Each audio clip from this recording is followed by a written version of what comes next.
Hey everyone, thanks for tuning in to our video today. I am so excited to show you this video. We've been working on it for a while now. We got 2 cameras going today, super professional setup, but I got a really exciting video for you today. This is the fastest way to grow your net worth and most stable. So I've done a lot of research in my time, and I think growing your net worth through investing in real estate is one of the best decisions you can make. So let's get right into the slides here, and I'm going to take you through a whole journey of why you need to start investing in real estate. So wait a minute, who am I? Who the fuck is Connor Shelton, and what the hell does he know? Who is this guy? So I've done a lot of research over the years. I'm an introvert. I'm very analytical. I went to TRU actually for 3 years for bachelor's business, ended up dropping out, and then went to UBC, got my real estate license, rental property management license, strata management license, diploma in urban land economics with a specialization in project development and advanced studies in real estate certificate. And it just means I'm a huge real estate nerd. Obviously, I think real estate's a really sound, great investment. And don't just take my word for it. I'm going to show you everything you need to know and how you can research the economy and how you can be really informed about making your investment decision and why you need to invest in real estate, more importantly, for you and for your family.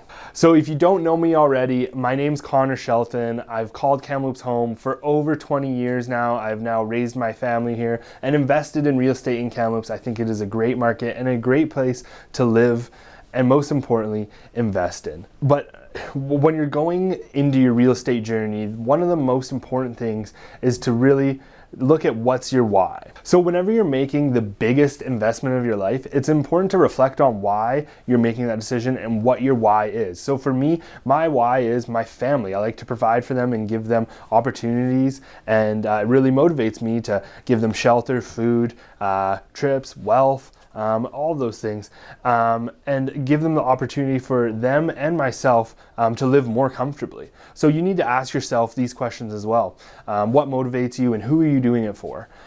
And then most importantly, you want to live a life by design. You want to be obsessed with your life and you want to be in love with every detail of it. So what I always do every year is look ahead. How do I want my life to be in 5 years, 10 years, 20 years?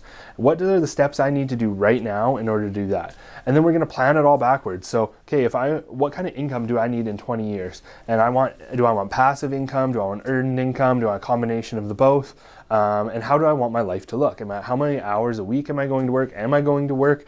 These are all things you need to consider, and you need to reverse engineer and then plan. So if we can have a life by design, I would love to be by the beach in Tofino with my family all the time. Today was a particularly rainy one, but we're loving it and enjoying it. So I want to be able to create more memories like that with my family, and I want you to create those memories too. So why invest in real estate? This is the first house we bought. And it's funny because the first house you buy, you always just fall in love with it and you drive past it, and it's always just a labor of love. But why should you take your hard-earned money? You've worked hard. Why should you invest in real estate? Should you just leave it in a savings account? Should you put it into Bitcoin?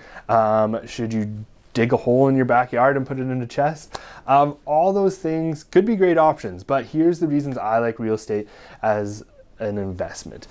One, I haven't done all the research here. I've ripped off what the professionals have said, people that are much more educated than me, and what they have said. So over the last 100 years, it's been proven that real estate is one of the safest and most sound housing investments, So there's many great reasons of why I like real estate, but one of the really great ones is you get to leverage your money and the appreciation of it. So by leverage, I mean you're only going to put a down payment for a certain portion of the house. So let's say it's a $500,000 house, you're putting out 5% payment, $25,000 you're going to put down, but you're going to get the benefit of the whole appreciation of the asset. So if the market goes up 5%, you now have an additional $25,000 and you haven't done anything. You haven't touched the home. You might not even moved in. As we've seen in the hot market this year, sometimes people have negotiated the deal, got it under contract, and then removed subjects. They're committed to the purchase, and in the 2-3 months it takes them to get possessions, they've gotten a ton of appreciation in the market and they haven't done anything. So that's why I like real estate, is you leverage your money. You're only putting the down payment down, but you're getting the increase on the whole amount of the appreciation of the property, or the value of the property. Even better when you're investing in real estate, if you're investing as a rental property, because when you're getting a mortgage, you still have to make those payments. So if you're renting a place, obviously, if you're going to buy a place, you're still going to be in a better position, but you might have trouble getting that down payment. And maybe your income doesn't qualify, but we'll get into all those steps after. But if you're buying as an investment, someone else is now going to be paying down that mortgage that you had. So you put down $25,000, you have a $500,000 mortgage, you're now going to have someone else paying down that. There's no other investment in the world. You can't take out a loan and go invest it in the stock market and also get a return at the same time that you're getting increase in value in your stock. That doesn't happen. But what you can do in real estate is you can have someone else paying down your principal, getting more money, and then also getting the appreciation. So you're making money in the down payment of the principal and the appreciation of the asset. So those are great. And then also you can renovate real estate and make it worth even more. And then you can also evict tenants if they're under rented, and then you can get the rent up, which also increases the value. So there's so many ways you can invest in real estate and increase the value and make more money and increase your net worth. Before you make this huge decision and you're crunching all the numbers, you want to analyze the market that you're going to be investing in. I love Kamloops, obviously, but that's because I live here, I know the community, and I know the numbers behind it. But you can invest in other communities, and if you're in a big metropolitan center like Vancouver or Calgary or Edmonton or one of these bigger populated areas, and you maybe don't have enough down payment money to get invested in that area, you can also invest in smaller communities and make gains there while maybe you're just renting or trying to get by somewhere else.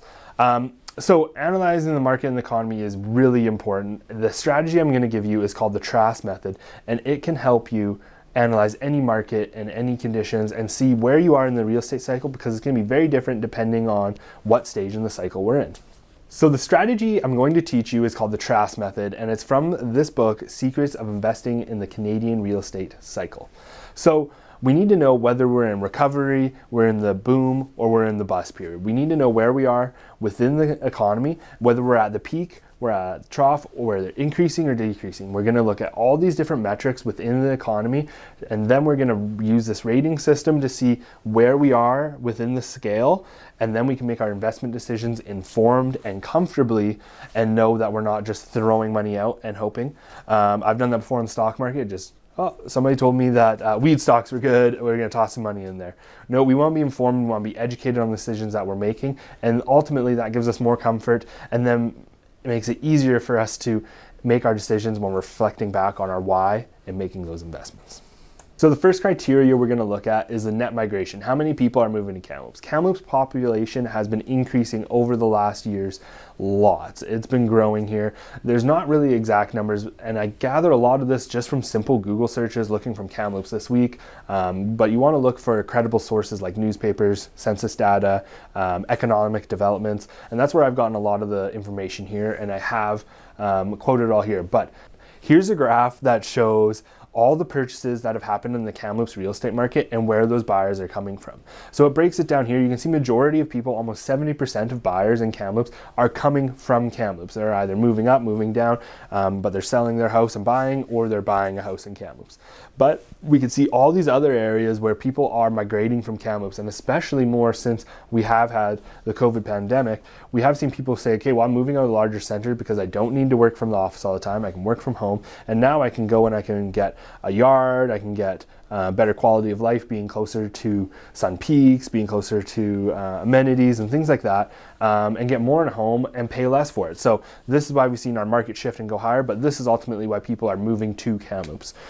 So what we do now is we go into our graph, and we're gonna then rate where we think we are. I believe we're in the beginning of the boom phase. Kamloops is seeing consistent growth and migration. We have lots of new growth in the economy here with the hospital expansion, the Trans Mountain Pipeline, the nursing and population health building at TRU, and countless other projects that are bringing more and more people to live and work in Kamloops. So vacancy rates. Vacancy rates basically tell you, out of all the rental units that are available, how many of them are vacant or are able to rent. Kamloops over the last 5 years has been under 1% and continues to be there. The rental market is extremely tough in Kamloops. So I simply am just going to rate this as the beginning of the boom phase. I do think it could get a little bit lower and a little bit tougher for people, but we are definitely nearing the trough of the lowest vacancy rates we've seen. Employment in Kamloops. Employment has gone up. We've seen bigger, more tech-based companies. We've seen a wider range of companies that are coming to Kamloops to open those doors, and pre-existing operations in Kamloops expanding and getting bigger, and the workforce getting better, simply because we have the resources now where people can work from home, or they can work from around the world, really. But it just makes it easier to move their operation and grow their company even more. So we have seen obviously numbers from the Canadian employment from the COVID pandemic. We have seen that employment went up, but we are almost back at what employment was pre-pandemic. So it's great to see that the economy is recovering and that people are getting back to work. I do believe that of the majority of the workforce that left is now either upgrading, switching careers, doing things like that, or they were on the brink of retirement doing things like that anyway, and now they've decided, okay, now I am going to get out, I am going to do this, but they are still employable and could re-enter the workforce if they wanted to. So for this one, we're going to put it at the middle of the recovery stage. Because of the COVID pandemic, we haven't seen a full increase back to what we were pre-pandemic. So I do believe we are still in the recovery there, but I think we will be coming up into more of the boom, especially in Kamloops. There is a ton of blue collar, great jobs right now, and I think that's great for growing the economy in Kamloops here. New construction in Kamloops is slow going. We're waiting for permits, but there is a ton of new construction in Kamloops. We've seen multiple apartment buildings be announced this year with the Kelson Group's project, the Hive downtown.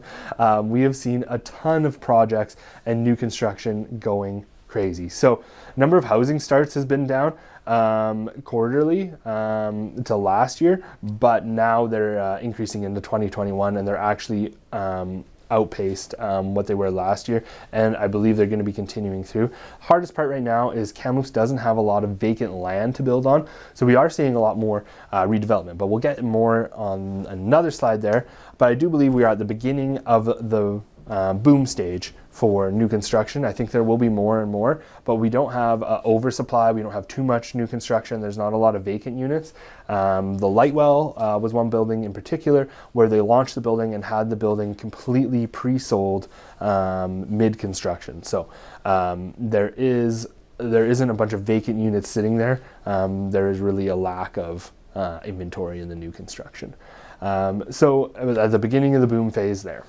So first-time home buyers are increasing. We're seeing more and more try to get into the market, but as the market has also been appreciating, that has made it really hard for first-time home buyers to get in, simply because the cost of housing has almost gone up $100,000 to $150,000 depending on the price range they're looking in, which really erodes down the down payment for them and can make it much harder for them to save. But we are seeing that more first-time home buyers are wanting to get in the market and take advantage of it because they see that it really grows their net worth. So I'm also rating that one at the beginning of the boom phase. So obviously the real estate return on investment has been unreal. We've seen this year alone, October to last October, we've seen almost a 33% increase year over year in average sales price, which is unreal. We're not going to see that every year, but the main part about real estate is we want consistent, small, long-term gains that over the long term is going to be massive. Because if we're renting, if we're doing all these other things, we're paying down principal, all that appreciation is going to come back and we're going to get that. But real estate statistically doubles every 10 years, and that's typically what we've seen in Kamloops here. So it really has been a great return on investment for real estate. So I am going to put this at the beginning of the boom phase.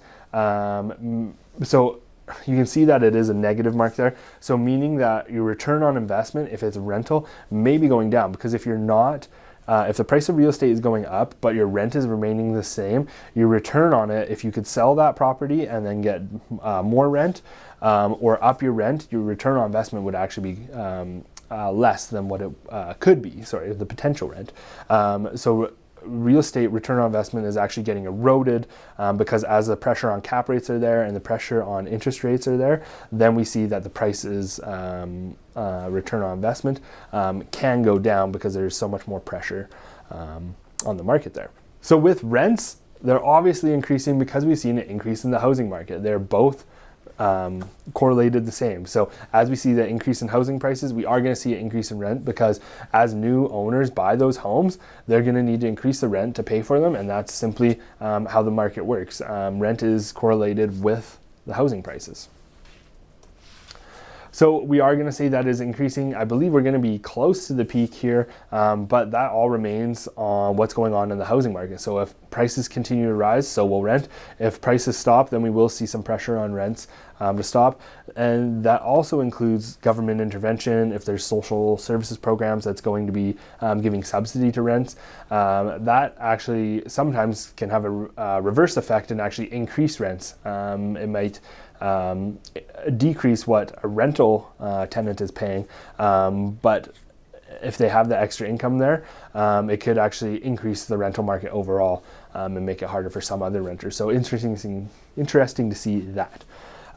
Incomes in kamloops. I believe kamloops is underpaid. I'm going to say it. But because we are a smaller community, we have less costs, I do believe that incomes here are lower overall, but that kamloops is going to see some great increase in incomes as we have more jobs and more high-paying income jobs come to kamloops, and these bigger companies and opportunities come, that will also bring more jobs. So as the hospital gets bigger, there's going to be more doctors and all the support staff that goes with that. As the mine keeps growing, there's going to be more engineers and jobs like that where they're highly skilled people is going to bring more income to kamloops. So income I've rated at the end of the recovery. I do believe that we're going to see a lot more, and they really have to rise because we've had so much appreciation in everything and inflation and everything from gas, groceries, housing prices.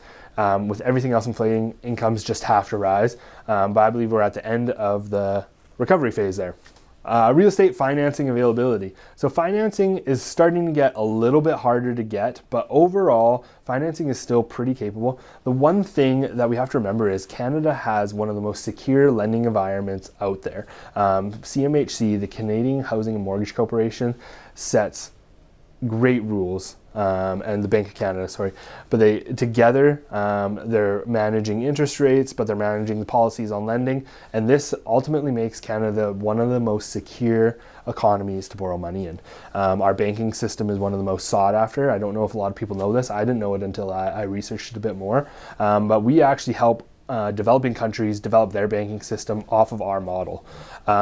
So financing is still readily available. Interest rates are still low.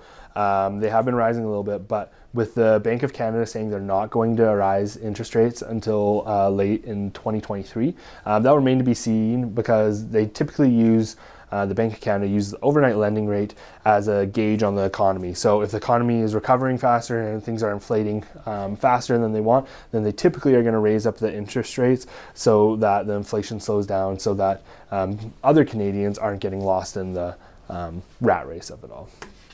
So I have put this at the end of the boom phase. It is now the easiest time to get financing.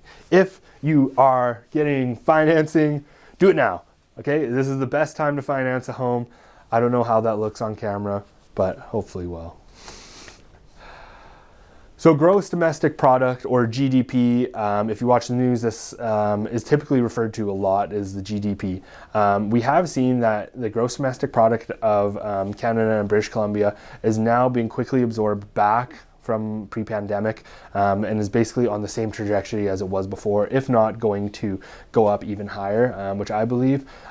With everything going on in BC right now, it'll be pretty telling to see what happens in the coming weeks and months here coming up to Christmas, if spending will be affected at all with supply chains shortages, and how all that kind of works out and plays out. But I do believe that gross domestic product will be increasing because economies have ways of just getting better and working on their working on the supply chains and the challenges that they've had to overcome and overadapt those things, and ultimately it's made their businesses better. So GDP, I've rated that at the middle of the recovery phase. And I do believe that we are going to see more increase in the GDP, but it's still getting back to that pre-pandemic phase. So we did take obviously a huge hit from that, but now we are seeing the recovery from there. And GDP also lags quite a bit in time that they get that data back to us. So real estate values, as I mentioned before, real estate values are increasing. This is similar to the real estate return on investment. But yeah, we have seen really low inventory, actually lowest that we've ever seen. It's even gone lower in Kamloops, with only today 360 active listings on the market. With the lack of inventory and still a high demand, I still have multiple buyers that I'm working with that are trying to get into homes, and they just simply cannot find something that fits for them, or maybe they get outbidded or it doesn't fit into their budget. So real estate values continue to increase, and that's why I've rated it at the beginning of the boom phase. I do think we will see even more price growth. Mind you, I think that it's going to be more conservative year over year. I think what we saw is a huge jump in prices, but I think that will remain stable. Experts are projecting, and the big banks are projecting for next year between a 5 to 6% increase in housing prices in 2022. So real estate affordability.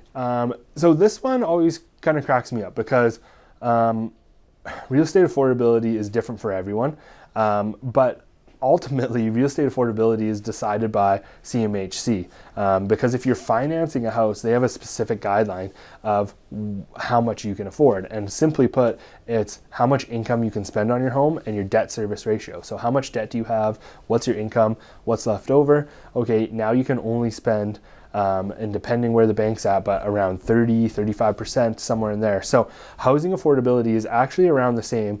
And you can see that when these regulations kind of came into place, they've kept fairly strict with that. So real estate affordability has actually remained pretty similar, but obviously with the increase in prices, affordability has been eroded. And that's why I'm rating it at the end of the recovery phase. Days on market is a great indicator on where things are going in the economy and how fast the real estate market is performing.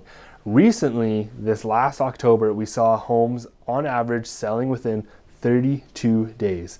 Really fast. And we also saw the list of sales price. This is just a side note, but a list of sales price of over 100% from the list price to the sale price. So really interesting seeing all that. Kamloops has seen a big swing in the days on market depending on how the market conditions are. But we can go back into the data, seen kind of 2016, 2018, and what's really heated up the market. We did see obviously a decrease from the foreign buyers exemption in Vancouver. And when Kamloops was left out of that, we did see people coming from Vancouver investing here because they knew they weren't getting taxed, and it just made more sense for them. And as the Vancouver economy heated up again, that's where then we saw a lot of cash buyers coming and having no subject offers, because that was something that was typical of their market but not typical of ours. So we saw our days on market get eroded even more there. But what's really driving it right now is the lack of inventory on the market.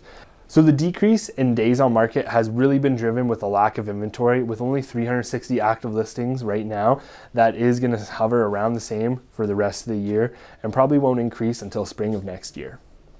So that's why I've rated days on market as decreasing, obviously, from what we've gone, but I think it could get a little bit lower, and that's why I've just put it a little bit more conservatively at the beginning of the boom phase. It could get lower. We are at 32 days, but it wouldn't be uncommon if we did have lower inventory for that to get closer down to 14 days or something like that. But that would be an even more insanely hot market. Revitalization. We have seen a ton of revitalization in Kamloops recently, but we are going to see even more. With the city giving tax exemptions for downtown and North Shore redevelopments, we are going to see more money being spent there on taking under rented properties or properties that aren't in their highest best use, and properties around being redeveloped and rezoned and revitalized. And it's great to see that the city is really trying to have a lot more infill and a lot of these newer developments coming up. I think the one thing that is lacking a little bit is People move to Kamloops because they like having a yard. They like having a garage space for their canoe and their bikes and all their outdoor activities, their trailer. And people, or maybe just the people I know in Kamloops, but a lot of people here enjoy the outdoors. And I think that may be one thing that's lacking in the redevelopment of apartments is that kind of space. But it's great to see revitalization because we do have aging population as well that's retiring. Maybe they don't want a big 5-bedroom house anymore. They can go to these newer developments, these nice apartments, and move into there and be more dense and help redevelop the downtown and North Shore corridors. So that's great to see. There hasn't been a ton of companies taking advantage of this yet. Yes, we have seen multiple new companies taking on new projects like the Kelson Group, the Hive, Spirit Square. There's lots of them in the North Shore there that are going on, but we haven't seen any huge large-scale projects other than recently the Kelson Group. But revitalization is coming. I don't believe it's at its peak. I believe it's at the end of the recovery phase. And because it takes so long for building permits to come, it is going to take a little bit longer for all that to come back. So real estate listings and sales. We got two for here, but listings have obviously been increasing. You've been hearing me say that probably the whole video. Sales seasonally, have been decreasing. We know that coming into the winter months, the fall months, that sales will decline because people don't want to move. They don't want to be moving their couch in the snow and moving their mattress in the rain. It's just not something that's enjoyable that people want to do. So they typically don't list their home. Also, kids are back in school. They don't want to disturb kids. So we do see less listings on the market, and with less listings on the market, less sales. So those things work hand in hand. So I have rated the listings as near the trough. I don't think it could get a little bit lower, but we're pretty near the end there. So that's the middle of the boom phase. And real estate sales, we have seen, I believe we're at the peak. We're at the end of the boom phase. We have seen record-setting amount of sales in Kamloops. It will be hard to maintain that pace for next year, and I don't think it will happen. So if you think of getting your real estate license, maybe, no, I'm just kidding. It'll still be great. So basically what we do here now is we fill out our whole graph. So if it's a plus, we're gonna mark every plus off on the Trast method. If it's a minus, all minus. If it's just a peak or a trough, we're just going to circle those ones. So you can see what I did there. And then we're going to tally up each column of how many there are. So you can see there's 10, 12, 13, 12.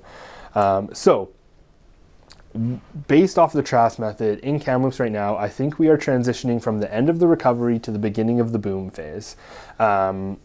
Well, the reasons why I say this and why I like to use the Trast method is you can look at individual points of data, you can look at headlines from newspapers and get varying different pictures, because headlines in newspapers are designed to sell newspapers. They're not necessarily for you to make your investment decision from. All the info in there is, but maybe not the headline. So it's important to take all this info, compile it, and then make your investment decision from there.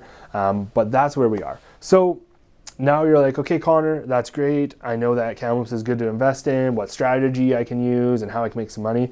But you're like, I have no money. How do I start? Maybe you're Michael Stott, you've declared bankruptcy and you have no money. How are you going to start from there? So there's a lot of different options. But the one thing I always like to say to people before you start is you can't save your way to being rich. You don't hear of millionaires, billionaires putting money into GICs, putting money into their savings account and getting rich from that. And that's especially true right now. If we are seeing inflation rates of up to 5% on just all your regular goods. So if you're earning income and you're just putting it in a savings account or just putting it in your bank account, not doing anything, you are actually losing 5% of your money. You've earned it, but now it's losing money. If you're putting into a GIC or you're putting something else and it's only making 3%, something like that, you're still losing 2% of that money you've earned. So I think it's really important, and I'm not saying you have to put everything into real estate, but I'm saying you need to have a well-rounded investment strategy, and I think building your net worth through real estate is one of the most stable and best ways to do that. So yes, you need to save money, you need to do all these things, invest in RSPs, but you need to have a whole well-rounded strategy, and that's why you're going to use one of these techniques coming up to get started, to get going. The other part of this is you need to take action. We'll get more into that. So let me paint a picture. You are going to be a house hacker. You're going to figure out how to hack housing. So what this means is it's a pretty casual term within real estate investing, but I had never heard of it until I actually got started on my real estate journey. So simply what house hacking is you either, if you can buy a house, great. If you can't, what you're going to do is you're going to rent a house or townhouse or anything you can to reduce your personal housing costs as much as you can. Obviously, if you can live at home with parents, that's the best strategy. That's what you should do from the start to get started and save up money and get your real estate investing journey going.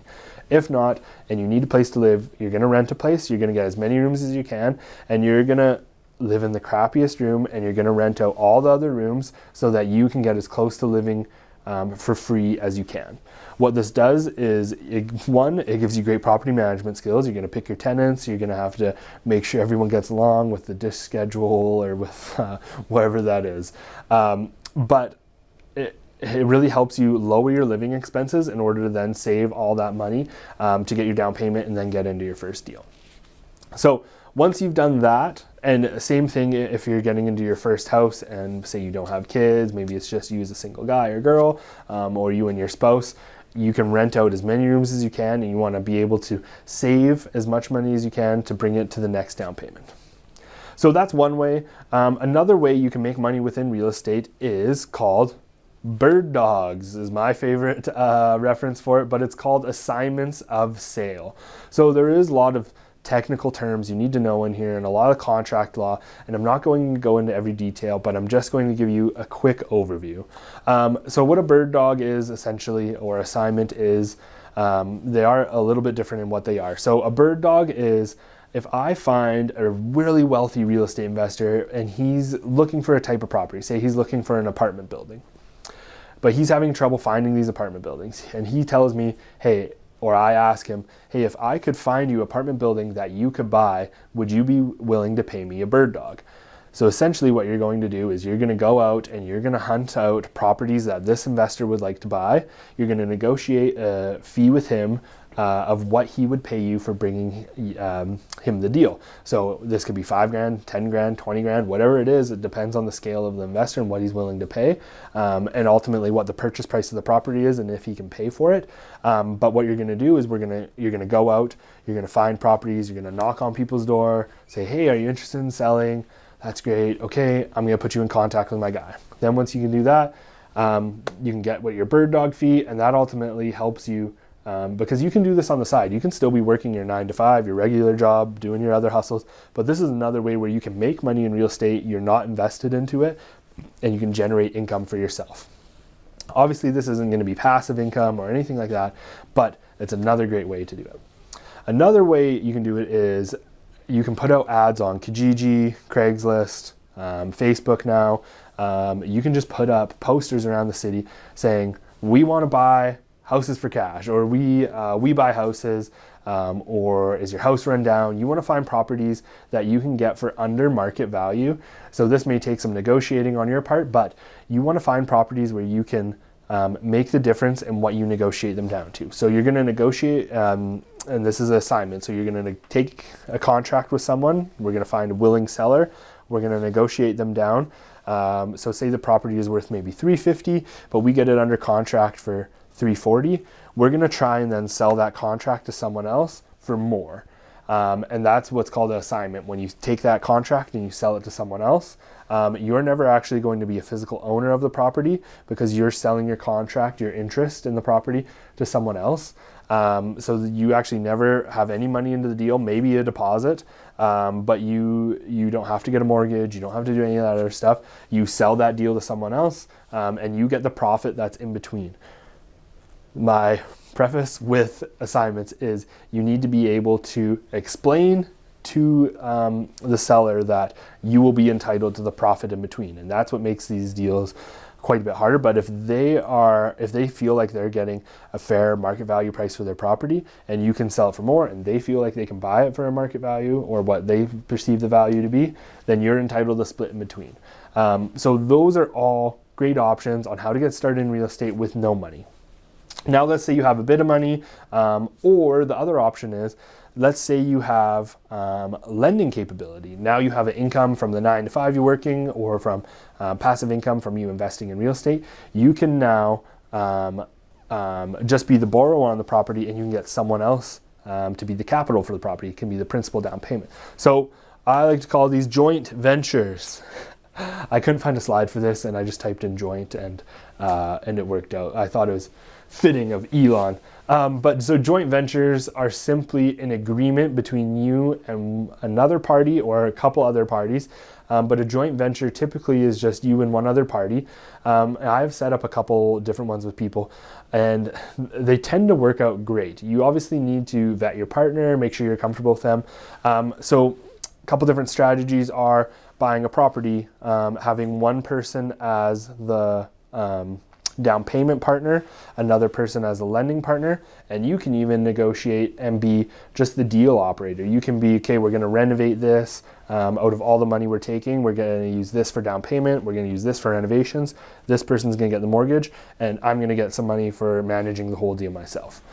So joint ventures can be a great option. I've set up a couple of those, and I've also set up a couple different ones where, okay, we're going to build a new construction house. Here's the builder. Here's the investor. The investor is only going to be the money partner. He funds the build. He has the down payment money and the lending capability, for the build. And then we have the builder who's going to manage the whole build and bring it to completion. And then they're going to split the profits at the end. And there's many other types of joint ventures. You can get as creative with them as you want. This is an agreement I would recommend you talk to a lawyer. Typically that's how they're structured, but they're great opportunities. You don't need to go the real estate investing course on your own. You can invest in properties not just solely by yourself. So I think that's one thing where people say, well, I don't have enough money, I can't get a mortgage. Well, there's different solutions to that, and this is one of them. So trying to cover all the bases for you there. So obviously, once you've had your first property, we're not going to stop there. We're going to try and get your second, your third, and on and on and on. We want to get as many properties as we can. And like I mentioned before, the big benefit of real estate is you're going to be paying down that principal.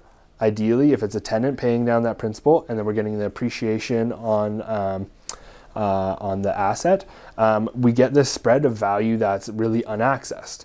What we're going to do is we're going to refinance the home in order to get more equity out.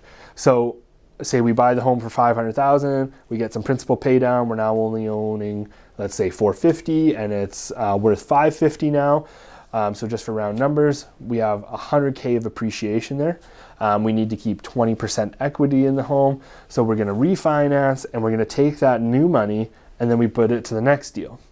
And then we wait, we let them pay it down, we let it, both properties now increase in value, and then we refinance both of them, and then we get our third.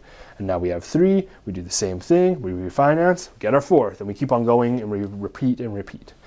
So that is generally how the most successful investors I know leverage their money back out and keep on buying properties, because that money is essentially free. They're refinancing it, and now they're buying the next property. And the best part about refinancing properties is it's a tax-free event. So when you sell a property, only your principal residence you can sell tax-free. There is some, I want to be clear, there is some other rules out there, but generally your principal residence is tax-free. But when you sell a revenue property, you're going to be taxed on whatever gains you make. But when you refinance a property, it's not seen as a taxable event. You haven't sold the property. You're able to pull out that equity, which is a huge savings for you. And then you're putting that back into another investment, which then can be paying you passive income, but is also a write-off for any expenses that you may have, traveling to the property, going and fixing it, property management, or anything like that. So it's really a great investment tool. So the next strategy is called BRRRR. I don't know what meme this is from. I just typed in BRRRR and it was funny. I typed in BRRRR meme, but the joke was just money machine goes BRRRR. And I think that's actually a great analogy for what this strategy is. So it's similar to the last one I was just talking about with refinancing. What BRRRR stands for is we're going to buy a property, we're going to renovate the property, we're going to refinance the property, and then we're going to repeat. Buy, renovate, refinance, repeat.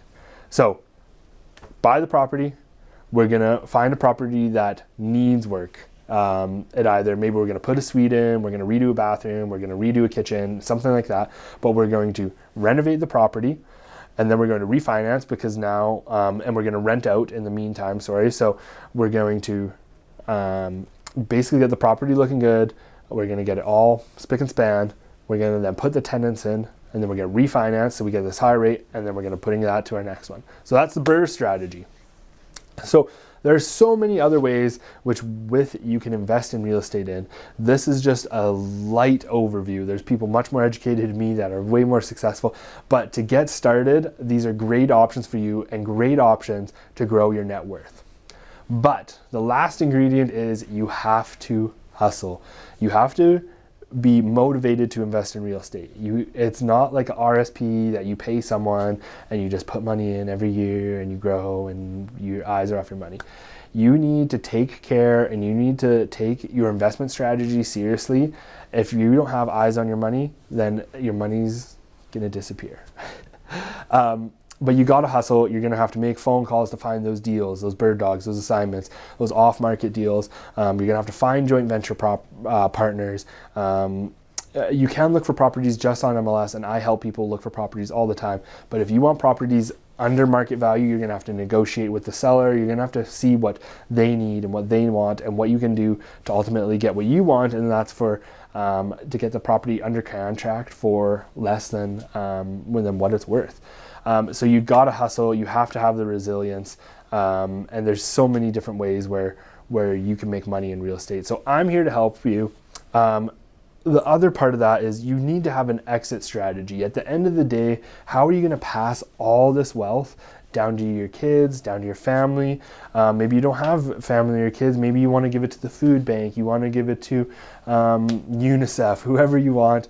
But you need to have a strategy in order to liquidate these properties and tax-free do that. So you need to talk to an accountant, but is there a family trust you're gonna set up? Is there holding companies that need to be established?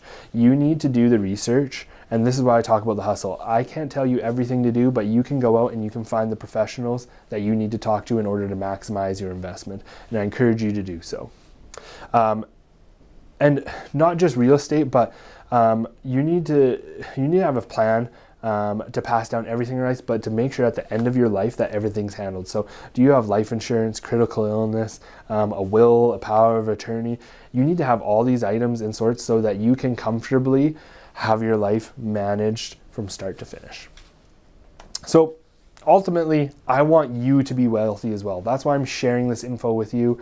I want you to be able to take your family on trips, to be able to live in abundance, to have the opportunities that you never thought possible. But that starts with having the foresight to be able to dream ahead and plan your life out and ultimately live a life by design, because it's much more easier to spot those opportunities when you can plan ahead and then reverse engineer and plan it back. So my recommendation to you is don't wait to buy real estate. Buy real estate and wait. This is a patient man's game. You're not going to get rich overnight with buying real estate. Real estate is a long-term game, but if you have the patience and the foresight to plan ahead, you're going to see exponential growth in your net worth. And ultimately, because net worth is only a fraction of it, ultimately you're going to see those opportunities come to you, and you're going to really be able to live the life that you chose to live because you sat down and you made a plan. So after this video, I want you to sit down and I want you to make that plan. If you have any questions at all, please reach out to me. I'm Connor Shelton at the Real Estate Collective, and I'm always here to help. Thanks again.